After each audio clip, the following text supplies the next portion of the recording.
Polling కార్యక్రమం కొనసాగుతోంది. రాజానగరంలో వృద్ధుల విజ్ఞప్తి మేరకు ఎన్నికల అధికారులు పలు ప్రాంతాల్ని సెక్టార్లుగా విభజించి ఓటింగ్ ప్రక్రియ చేపట్టారు. కాగా 80 సంవత్సరాల పైబడ్డ వృద్ధులకు మాత్రమే ఇంటి నుంచి ఓటు వేసే అవకాశం కల్పించినట్లు రిటర్నింగ్ అధికారి తెలిపారు. వృద్ధులతో పాటు దివ్యాంగులు సైతం ఈ హోమ్ ఓటింగ్ ప్రక్రియలో పాల్గొనవచ్చని సూచించారు.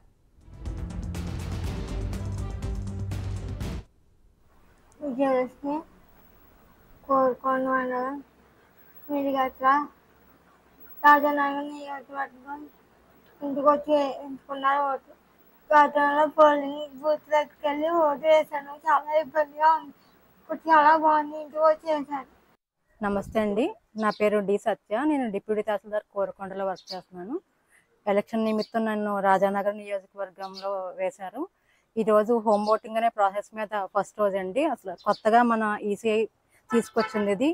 ఎందుకంటే 85 సంవత్సరాలు దాటిన వాళ్ళకి, అలాగే 40% డిజేబిలిటీ ఉన్న వాళ్ళకి కూడా ఈ హోమ్ ఓటింగ్ అనేది మేము ఈసీఐ ద్వారా కల్పించారు.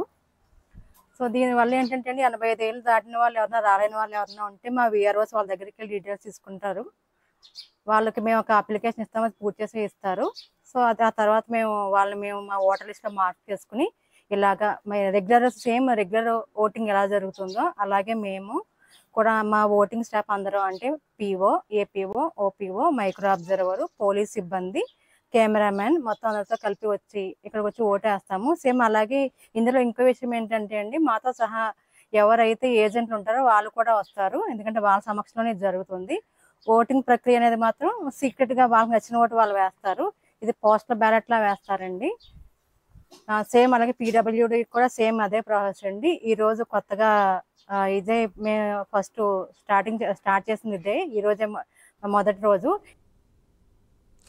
TV bulletin updates